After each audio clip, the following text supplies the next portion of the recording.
को इतना पता। ये हमने डेटा सामने रख दिया, लेकिन इस डेटा को जो एक्सट्रैक्ट जिस व्यक्ति ने किया है, जिस शख्स ने किया, उनका नाम है यश अवस्थी। वो फाउंडर हैं एएम एनालिटिक्स के और बहुत मेहनती और मेहनतकश व्यक्ति हैं, बहुत मेहनत से डेटा एक्सट्रैक्ट किए हैं। तो उनसे समझ लेते हैं कि ये डेटा कैसे एक्सट्रैक्ट किए और इस नतीजे पर वो कैसे पहुंचे हैं। यश अवस्थी जी, स्वागत है आपका इंडिया डेली पर, और जरा दर्शकों को आप जल्दी से संक्षेप में आसान भाषा में समझाइए। जी, बहुत बहुत धन्यवाद विवेक सर। हम लोग जो एएम एनालिटिक्स स्टार्टअप है, हमारी आर्टिफिशियल इंटेलिजेंस बेस्ड टेक्नोलॉजी है जो कि सॉफ्टवेयर के माध्यम से ऑटोमेशन में भूतकाल का डेटा लेती है, वर्तमान काल का डेटा लेती है और भविष्य को प्रिडिक्ट करती है। तो मैं आपको बताऊं, जो पारंपरिक सर्वे होता है उसमें हम लोग जाते हैं तो 1000, 2000, 4000, 10,000, 20,000 तक का लोगों तक पहुंच सकते हैं। चलिए 50,000 सैंपल साइज ले जी 50,000 आप सैंपल साइज ले लीजिए।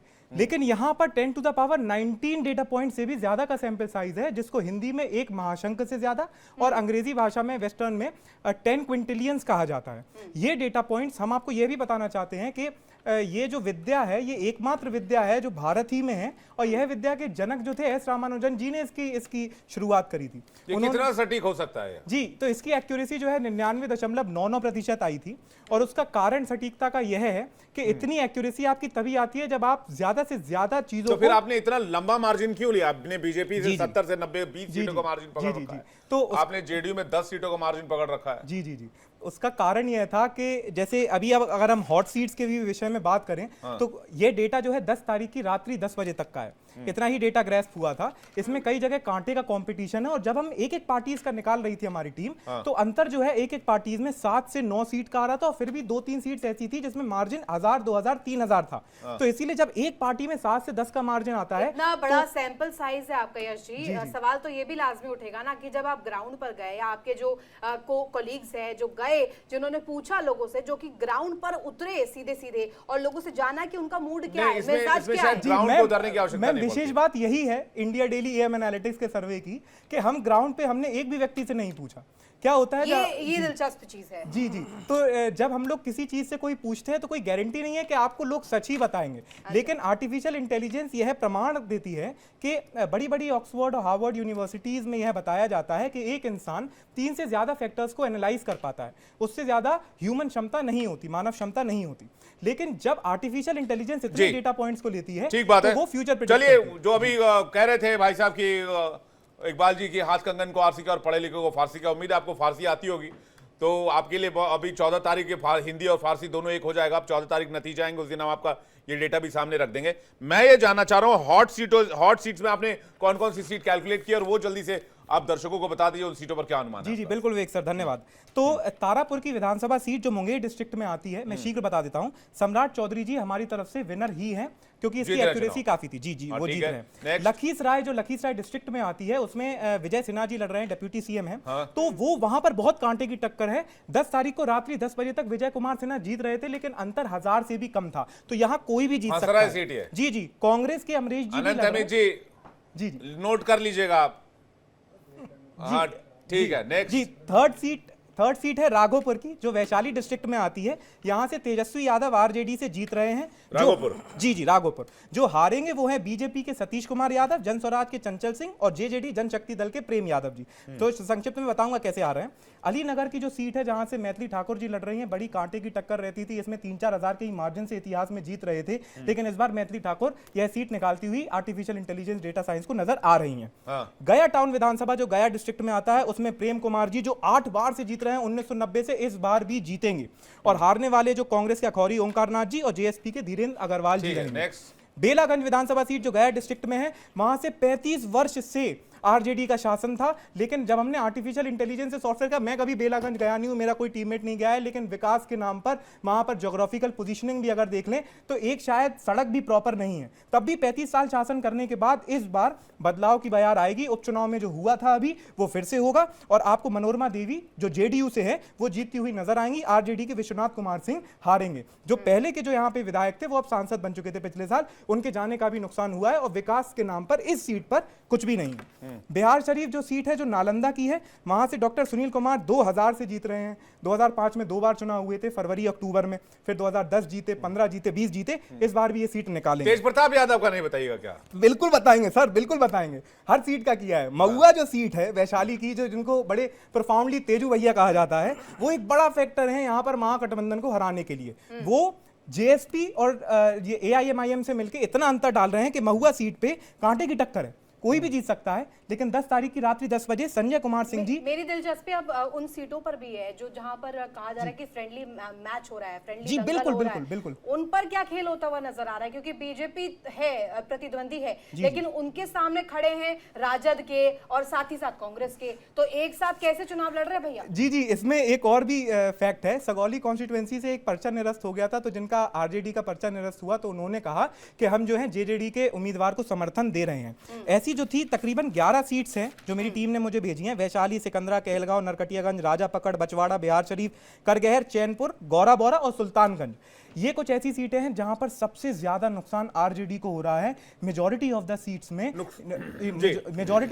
में एनडीए निकलती हुई नजर आ रही है। मैं बस 1 सेकंड और लूंगा। मोकामा की घटना का प्रभाव पड़ा, जेडीयू पर व्यक्तिगत रूप से पड़ा, एनडीए पर उतना नहीं पड़ा, लेकिन उसके बावजूद भी अनंत कुमार सिंह जी सीट निकाल रहे हैं। एक सीट जो फंसी हुई है वो रघुनाथपुर सिवान की है, जहां पर कोई भी जीत सकता है। विकास कुमार सिंह जी हल्का सा आगे दिख रहे हैं। ये बताइए सीमांचल का क्या होने वाला है? सीमांचल पर कुछ डेटा एक्सट्रैक्ट किया आपने? अरे सर बिल्कुल, सीमांचल में ओवैसी फैक्टर क्या रहा है? ओवैसी फैक्टर ही वहां पर प्ले करा है। मैं आपको बताऊं, सीमांचल में जैसे हम लोग सीट्स मुस्लिम पॉपुलेशन वाइज देख रहे थे, तो किशनगंज में 68% मुस्लिम पॉपुलेशन है। 76% वोटिंग हुई किशनगंज में। बिल्कुल बिल्कुल, और मात्र 4 विधानसभा सीटें हैं, 68% मुस्लिम पॉपुलेशन है। कटिहार में 7 सीटें हैं, 43% मुस्लिम पॉपुलेशन है। अररिया में 6 सीटें हैं, 42% मुस्लिम पॉपुलेशन है। और पूर्णिया में 7 सीटें हैं, 38% मुस्लिम पॉपुलेशन है। दर्शकों को मैं यह भी बताना चाहता हूं कि जब आप एआईएमआईएम की बात करते हैं तो इन्होंने जीडीए फॉर्म किया था। जीडीए है ग्रैंड डेमोक्रेटिक अलायंस। यहां पर वो चंद्रशेखर आजाद जी की पार्टी, आजाद समाज पार्टी और स्वामी प्रसाद मौर्य जी की पार्टी से लड़ रहे थे। और जब वो लड़ रहे थे तो उन्होंने मिलकर ज्यादा फर्क नहीं डालेंगे, हम लोग जो है 1 से 4 सीट जिता रहे हैं उनको, क्योंकि एआई सॉफ्टवेयर ये बता रहा है, लेकिन वो हरवा कईयों को देंगे और उसका मुख्य कारण रहेंगे। कितनी सीटें एआईएमआईएम को दी आपने 24 में से? जी, हिमाचल में 24 में से 2 सीटें दी हैं। टोटल जो इन्होंने सब लड़ी हैं, जो पहली लिस्ट इनकी 25 सीटों की आई थी, तो टोटल मिला के 1 से 4 सीट एआईएमआईएम को आपको। अब पीके भैया का भी बताइए दीजिए, अब इतना बताई दी है तो। पीके भैया को 3 से 5 सीटें प्राप्त होंगी। प्रशांत किशोर जी का मैं एक और फैक्टर बताता हूं, वो चुनाव नहीं लड़े। उनकी बात आ रही थी कि वो जहां से तेजस्वी यादव जी है वहां से लड़ रहे हैं, या फिर एक और सीट आई थी वहां से लड़ रहे हैं, लेकिन वो इसीलिए नहीं लड़े क्योंकि हमारे आर्टिफिशियल इंटेलिजेंस के अकॉर्डिंग वो अगर चुनाव लड़ते तो किसी को कोई और सवाल अगर सौरभ जी से मेरा सवाल था। नहीं, अगर इनसे किसी को सवाल करना हो तो वो पूछ लें। देखिए, मेरा एक सवाल है, ये जो 3 से 4 सीटें 5 सीटें पीके साहब को दे रहे हैं जी, मुझे तो लगता नहीं कि पीके साहब का इस बार खाता खुलेगा, क्योंकि पूरे चुनाव के पहले तक तो वो दिखाई दिए, लेकिन वोटिंग के 2 दिन पहले से आज तक अगर आप देखे हैं, आप लोग तो बड़े वरिष्ठ पत्रकार हैं, पीके साहब नजर नहीं आए पहले चरण की वोटिंग के 2 दिन। थर्ड ऑप्शन के तौर पर देखा जा रहा है, वो हो सकता है कुछ परसेंटेज पॉइंट, कुछ परसेंट हो सकता है उनको वोट पड़े, बस उतना ही मुझे अनुमान। क्या फैक्टर, क्या आपको क्या लग रहा है सौरभ जी, कौन सा वो फैक्टर है जहां चूक गए प्रशांत किशोर? नहीं, प्रशांत किशोर जी अभी एक तो नई पार्टी है, दूसरी की इसके अंदर जो है तमाम पहले से ही बहुत सारी पार्टियां बिहार के अंदर हैं।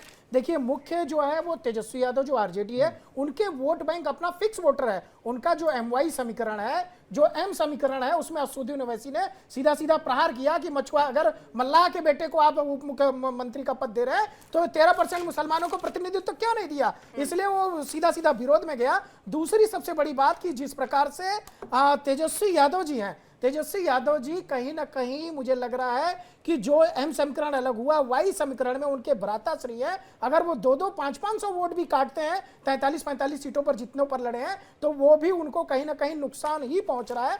ऐसा एनडीए गठबंधन में आपको एक भी उदाहरण देखने को नहीं। यश कुछ कहना चाह रहे हैं? जी, तो यहाँ एमवाई फैक्टर की ये बात कर रहे थे, तो दर्शकों को यह बता दूं, एमवाई यहाँ पर 2 मीनिंग है इसके। एमवाई होता है मुस्लिम और यादव। एक यहाँ पर जो बिहार में बहुत इंपॉर्टेंट फैक्टर पे किया है वो है महिला और यूथ। मैं कुछ सीटों उसका विवरण आपको संक्षिप्त में देना चाहता हूं, हमारे पास समय की कमी है। गोपालगंज में आउटवोट किया है वुमेन ने मेन को, महिलाओं ने पुरुषों को 17.71% महिलाओं ने ज्यादा वोट दिया है। 76% ओवरऑल महिलाओं का वोट प्रतिशत बहुत ज्यादा है इस बार। जी। हालांकि एग्जैक्ट डेटा नहीं है, ये पिछले इलेक्शन में भी सेम था, 2020 में भी। जी। लेकिन 2020 में मैक्सिमम वोटिंग परसेंटेज 60.60% था। इस बार ये मैक्सिमम वोट परसेंटेज 76 को पार कर गया जी। तो क्या वो 10,000 वाला इंपैक्ट है जो आपके सवाल के जवाब में आया? बिल्कुल सही बोले 10,000 वाला इंपैक्ट, बिल्कुल सही बोले आप। वो वही खेल कर रहा है। जी। और ये तुरंत का फैक्टर है। 75 लाख अकाउंट्स में 10,000 रुपए चुनाव से ठीक 1 महीने पहले देना एक ऐसा फैक्टर था जो तुरंत प्ले करा। आपने 1 साल पहले क्या किया था, इससे जनता ने ध्यान दिया। ये जनता की माइंड से आउट नहीं हुआ और इसको लेकर वोटिंग एक एमवाई समीकरण और है जो सबसे ऊपर चला जाता है, वो है मोदी और योगी का समीकरण। हर चुनाव में जो एमवाई समीकरण है भाजपा का, मोदी चलिए ठीक है, अब देखेंगे 14 नवंबर को सबसे तेज नतीजे आप लोगों के साथ। आप सभी मेहमानों को मैं अभी आमंत्रित करना चाहूंगा। 14 नवंबर को आप सभी आमंत्रित हैं इंडिया डेली के इस मंच पर बातचीत करने के लिए और रिजल्ट को एनालिसिस करने के लिए। फिलहाल जुड़ने के लिए आप लोगों का बहुत बहुत धन्यवाद। यश, आपका भी बहुत बहुत शुक्रिया। खैर आप देर आए लेकिन दुरुस्त आए, आपका बहुत बहुत धन्यवाद हमारे साथ जुड़ने के लिए। दर्शकों, आपका भी बहुत बहुत धन्यवाद हमारे साथ जुड़ने के लिए। और 14 नवंबर को सुबह 6 बजे से लगातार सबसे तेज नतीजे